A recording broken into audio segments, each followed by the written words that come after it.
Mister Jagan Reddy, నేను 5 రోజుల కోసం ఇండియా వస్తే మా తల్లిగారు అనారోగ్యంగా ఉన్నారు, తల్లిని చుట్టానికి వస్తే నన్ను 5 వారాలు ఇండియాలో ఉంచావు జగన్ రెడ్డి. పసలేని కేసులు, తుగ్లక్ కేసులు పెట్టి లుకౌట్ నోటీస్ ఇచ్చి నన్ను 5 వారాలు ఇండియాలో ఉండేలా చేసావు.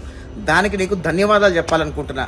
ఎందుకంటే ఈ 5 వారాల్లో అటు వైజాగ్ నుండి ఇటు ఇచ్చాపురం వరకు అన్ని ప్రాంతాలు తిరిగే, అన్ని వర్గాల ప్రజల్ని కలిసా, అన్ని కులాల ప్రజల్ని కలిశాను.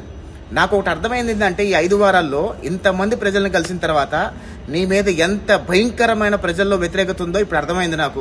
నీ ఓటమి ఎంత భయంకరంగా ఉండబోతుందో కూడా నాకు ఫుల్ క్లారిటీ ఉంది. రాష్ట్ర ప్రజలు కూడా క్లారిటీ ఉంది.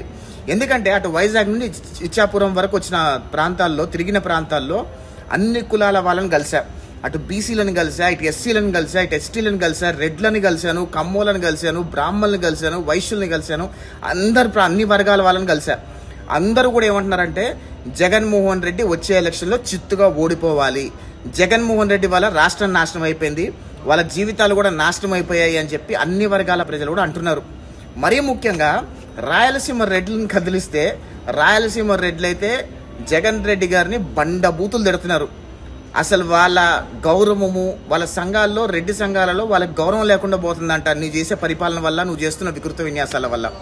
ఖచ్చితంగా 2024 ఎలక్షన్లో జగన్ రెడ్డి ఓటమి ఎంత భయంకరంగా ఉండబోతుందో ఆంధ్రప్రదేశ్ రాష్ట్ర ప్రజలందరికీ ఒక ఫుల్ క్లారిటీ వచ్చింది.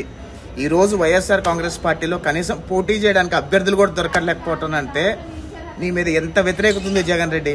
151 సీట్లు వచ్చిన ఒక ముఖ్యమంత్రి ఎంత అద్భుతంగా పరిపాలించాలి. కానీ ప్రజల్ని ఇబ్బంది పెట్టి, వాళ్ళని వేధించి, వెంటాడి ఈరోజు రాష్ట్రాన్ని కుక్కలు చింపిన విస్తరాకు చేసావని చెప్పి రాష్ట్ర ప్రజలందరూ భావించారు.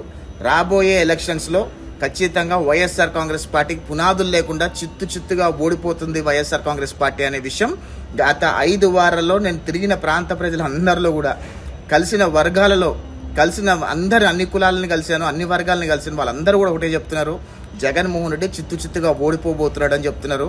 అది వినటానికి నాకు సంతోషంగా ఉంది. అదే మాట ప్రజలందరికీ తెలియజేయాలని చెప్పి నేను వెళ్ళబోయే ముందు ఈ వీడియో చేసి పెడుతున్నాను. ఖచ్చితంగా రాష్ట్రానికి మంచి రోజులు రాబోతున్నాయి. జగన్మోహన్ రెడ్డి ఓటమితో రాష్ట్రం బాగుపడబోతుంది. జగన్మోహన్ రెడ్డి ఓటమితో విద్యార్థుల జీవితాలు బాగుపడబోతున్నాయి, విద్యార్థుల భవిష్యత్తు బాగుపడబోతుంది. జగన్మోహన్ రెడ్డి ఎంత చిత్తుగా ఓడిపోతే అంత అద్భుతంగా రాష్ట్రం అభివృద్ధి చెందుతున్న విషయం దయచేసి ఆంధ్రప్రదేశ్ రాష్ట్ర ప్రజలను గమనించండి.